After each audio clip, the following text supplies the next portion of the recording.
नमस्कार. श्री स्वामी समर्थ सर्वांना. यंदा 17 एप्रिल रोजी रामनवमी आहे. या दिवशी आपल्याला रामनवमी कशी साजरी करायची, त्याचप्रमाणे या दिवशी आपल्याला काय काय करायचं आहे, या दिवशी आपल्याला कोणते उपाय करायचे आहे आणि त्याचप्रमाणे आपल्याला या दिवशी आवर्जून 9 दिवे प्रज्वलित करायचे आहे. हे 9 दिवे आपल्याला कधी आणि कुठे प्रज्वलित करायचे याविषयीची संपूर्ण माहिती आपण या व्हिडिओमध्ये बघणार आहोत. तर व्हिडिओ कुठेही स्किप करू नका, संपूर्ण बघा. तुम्ही जर का चॅनलवर नवीन असाल तर असेच माहितीचे व्हिडिओ बघण्यासाठी चॅनलला सबस्क्राईब करा. यावर्षी 17 एप्रिल रोजी श्री रामनवमी साजरी होणार आहे. चैत्र शुक्ल नवमीच्या दिवशी अयोध्येत प्रभू श्रीरामाचा जन्म झाला होता. हिंदू धर्मात प्रभू श्रीरामाला विशेष महत्त्व आहे. मर्यादा पुरुषोत्तम म्हणून ओळखल्या जाणाऱ्या प्रभू श्री रामचंद्रांनी लंकेचा राजा रावणाचा वध करून तिन्ही जगाला त्याच्या अत्याचारापासून मुक्त केले होते. प्रभू श्रीराम हे जगाचे पालनहार आणि विष्णूंचे अवतार आहे. धार्मिक मान्यतेनुसार चैत्र शुक्ल नवमी तिथीला प्रभू श्रीरामाचा जन्म झाला होता. त्यानुसार हिंदू धर्मात ही तिथी रामनवमी म्हणून साजरी केली जाते. यावर्षी चैत्र शुक्ल पक्षाची नवमी तिथी मंगळवार 16 एप्रिल रोजी दुपारी 1:23 प्रारंभ होईल, तर 17 जानेवारी रोजी दुपारी 3:15 समाप्त होईल. उदय तिथीनुसार रामनवमी 17 एप्रिल 2024 रोजी साजरी केली जाईल. या दिवशी आपल्याला श्री रामचंद्रांची विधिवत पूजा करायची आहे आणि या पूजेसह काही उपाय आपल्याला करायचे आहे. जर का आपण या दिवशी काही उपाय केले तर बघा, या उपायांनी आपल्या जीवनात सुख समृद्धी नांदते. श्री राम नवमीच्या दिवशी आपल्याला लवकर उठायचं आहे. आपली देवपूजा झाल्यानंतर आपल्याला आपल्या घरामध्ये जर का श्रीरामांचा फोटो असेल, मूर्ती असेल, तर आपल्याला एका पाटावर किंवा चौरंगावर त्यांची स्थापना करून आपल्याला त्यांची पूजा करायची आहे. जर का तुमच्याकडे प्रभू श्रीरामांची मूर्ती असेल तर तुम्ही त्या मूर्तीला पाण्याने, पंचामृताने अभिषेक घालू शकतात. फोटो असेल तर फोटो तुम्ही स्वच्छ कपड्याने पुसून घ्यायचा आहे आणि आपल्याला त्यांची पंचोपचारी पूजा करायची आहे. त्यांना अष्टगंध लावायचा आहे. आवर्जून पिवळ्या कलरचे वस्त्र परिधान करा, पिवळी फुलं अर्पण करा, शुद्ध गाईच्या तुपाचा एक दिवा प्रज्वलित करा. त्याचप्रमाणे या दिवशी त्यांना आवर्जून खिरीचा नैवेद्य आपल्याला दाखवायचा आहे. मग तुम्ही खीर तांदळाची करू शकतात किंवा रव्याची करू शकतात किंवा शेवायांची करू शकतात, परंतु या दिवशी त्यांच्या आवडीचा नैवेद्य म्हणजे तांदळाची खीर आपल्याला करून त्यांना आपल्याला नैवेद्य हा अर्पण करायचा आहे. त्याचप्रमाणे या दिवशी दिवसभर तुम्ही श्रीराम जय राम जय जय राम किंवा श्रीराम श्रीराम या मंत्राचं नामस्मरण करू शकतात. श्री रामरक्षा स्तोत्र या स्तोत्राचं तुम्ही दिवसभरात पठण करू शकतात. तर या साध्या सोप्या पद्धतीने तुम्हाला प्रभू श्रीरामांची पूजा घरी करायची आहे. शक्य झाल्यास तुम्ही त्यांच्या मंदिरात जाऊन त्यांचे दर्शन घेऊ शकतात. त्यांना पिवळे फुले, पिवळी मिठाई त्यांना तुम्ही अर्पण करू शकतात. या पद्धतीने तुम्ही या दिवशी त्यांची सेवा, उपासना, पूजा तुम्हाला करायची आहे. त्याचप्रमाणे बघा, या दिवशी आपल्याला अत्यंत प्रभावी असे काही उपाय करायचे आहे. या उपायामुळे तुमच्या जीवनात, तुमच्या आयुष्यात तुम्हाला सुख समृद्धी भेटणार आहे. बघा, तुमच्या जीवनात जर का कायम काही ना काही संकटे येत असतील, काही ना काही अडचणी येत असतील, काही करून मार्ग जर का मिळत नसेल, तर तुम्हाला त्यातून सुटका मिळवण्यासाठी रामनवमीच्या दिवशी रामरक्षा स्तोत्राचे पठण करायचे आहे. या स्तोत्राच्या पठणाने तुमचे कल्याण होईल. तुम्ही सायंकाळी तुमच्या देवघरात दिवा लावून किंवा जिथे तुम्ही प्रभू श्रीरामांची पूजा मांडली असेल, तुम्हाला तिथे दिवा प्रज्वलित करायचा आहे, धूपदीप तुम्हाला लावायचा आहे आणि तुम्हाला बसायला आसन घेऊन तुम्हाला श्री रामरक्षा स्तोत्र या स्तोत्राचं तुम्हाला 11 वेळा पठण करायचं आहे. शक्य नसेल तर तुम्ही 1 वेळा या स्तोत्राचं पठण करा. बघा, तुम्ही जर का तुमच्या नित्यसेवेमध्ये दररोज तुम्ही रामरक्षा स्तोत्राचं जर का पठण केलं तर यामुळे तुम्हाला भरपूर असे फायदे होणार आहे. जर का तुम्ही 11 वेळा श्री रामरक्षा स्तोत्र पठण करणार असाल तर तुम्हाला फलश्रुती ही प्रत्येक वेळेस म्हणायची गरज नाही. तुम्ही 10 वेळा श्री रामरक्षा स्तोत्र म्हणा, फलश्रुती म्हणू नका. आणि 11व्या वेळा ज्या वेळेस तुम्ही रामरक्षा स्तोत्र म्हणणार आहे त्यावेळेस तुम्हाला फलश्रुती ही म्हणायची आहे. यानंतर जर का तुम्हाला तुमच्या आयुष्यातनं तुम्हाला दुःखापासून मुक्त व्हायचं असेल तर रामनवमीच्या दिवशी शुभमुहूर्तावर प्रभू श्रीरामचंद्रांची पूजा करायची.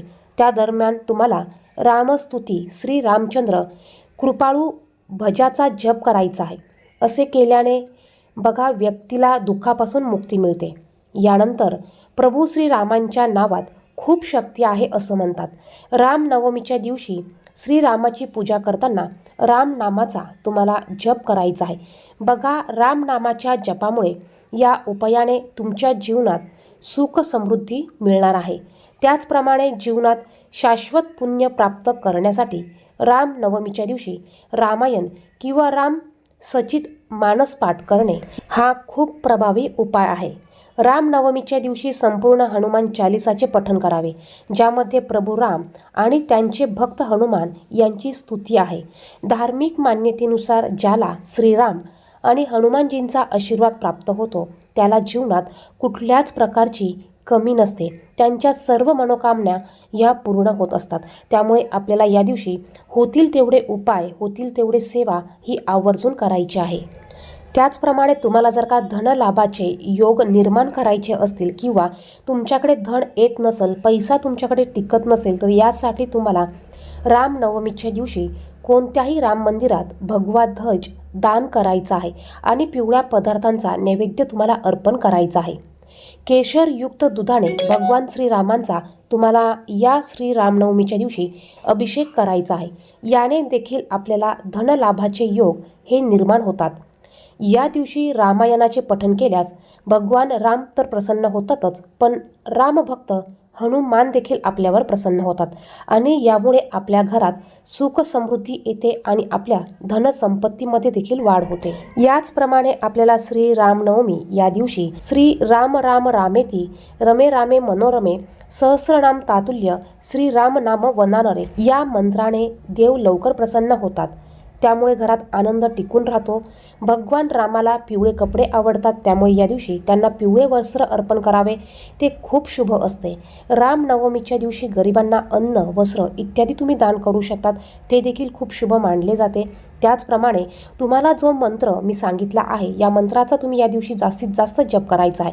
बघा, श्री रामरक्षा या स्तोत्रातील ह्या 4 ओळी आहेत। पुन्हा तुम्हाला सांगते, श्री राम राम रामेती रमे रामे मनोरमे सहस्रनाम तातुल्य श्री राम नाम वनानरे। बघा, या मंत्राने देव लवकर प्रसन्न होतात। तुम्ही या 4 ओळींचा जास्तीत जास्त जप, नामस्मरण किंवा तुम्ही 108 वेळा ह्या 4 ओळींचा किंवा ह्या एका कडव्याचा तुम्हाला जास्तीत जास्त जप करायचा आहे। याचबरोबर आपल्याला सायंकाळी तिन्ही सांजेच्या वेळेला या 9 ठिकाणी आपल्याला हे 9 दिवे प्रज्वलित करायचे आहे। तर बघा, आपल्याला संध्याकाळी 9 पंथी घ्यायची आहे किंवा तुम्ही 9 कणकेची दिवे घेतले तरी चालेल। तुम्ही पंथी घेतली तरी चालेल किंवा कणकेची दिवे घेतली तरी चालेल। कणकेचा दिवा बनवताना यामध्ये तुम्हाला चिमूटभर हळद टाकायची आहे, तुम्हाला मीठ टाकायचं नाही आणि कणिक घट्ट मळायचं आहे आणि याची तुम्हाला पंथीसारखे 9 दिवे तयार करायचे आहे। यामध्ये तुम्हाला कापसाची जोडवात, लांब जोडवात टाकायची आहे। शक्य झाल्यास तुम्ही तुपाचा वापर आवर्जून करायचा आहे। तूप नसेल तर कोणतंही तेल घातलं तरी चालेल, त्यामध्ये तुम्हाला चिमूटभर हळद टाकायची आहे। यामध्ये तुम्हाला जोडवात घ्यायचे आहे आणि असे 9 दिवे तुम्हाला तुमच्या देवघरामध्ये प्रज्वलित करायचे आहे। त्यानंतर आपल्याला या सर्व दिव्यांना हळदी कुंकू लावून या दिव्यांची पूजा करायची आहे। त्यानंतर यातील 2 दिवे आपल्याला आपल्या मुख्य दरवाजाच्या बाहेर प्रज्वलित करायचे आहे। यातला एक दिवा आपल्याला तुळशीपाशी लावायचा आहे। आणखीन एक दिवा आपल्याला आपल्या घरात जिथे आपण पाणी भरून ठेवतो त्या ठिकाणी लावायचा आहे किंवा तुम्ही जिथे मडकं भरून ठेवत असाल किंवा तुमचं फिल्टर जिथे असेल त्या पाण्याच्या ठिकाणी तुम्हाला एक दिवा ठेवायचा आहे। हे दिवे ठेवत असताना आपल्याला खाली आसन द्यायचं आहे। तुम्ही एक डिश किंवा प्लेट घ्या किंवा खाली तुम्ही तांदळाचं आसन देऊ शकतात। हे झाले तुमचे 4 दिवे। यानंतर 5 दिवे तुम्हाला तुमच्या देवघरामध्ये तुम्ही जिथे प्रभू श्री रामचंद्र यांची पूजा जिथे तुम्ही केलेली आहे त्या ठिकाणी तुम्हाला हे 5 दिवे ठेवायचे आहे।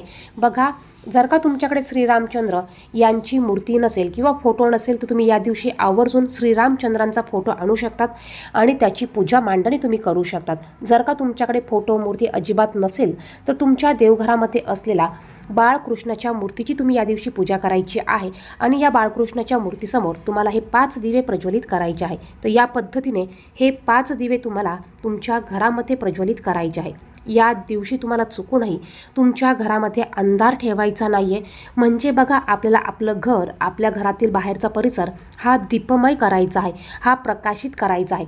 जर का या दिवशी एखाद्या रूममध्ये अंधार असेल तर तुम्ही थोडीशी लाईट लावून द्या, दिवा प्रज्वलित करा, परंतु चुकूनही या दिवशी आपल्याला घरात अंधार ठेवायचा नाही आहे. तर अशा पद्धतीने 9 दिवे आपल्याला प्रज्वलित करायचे आहे.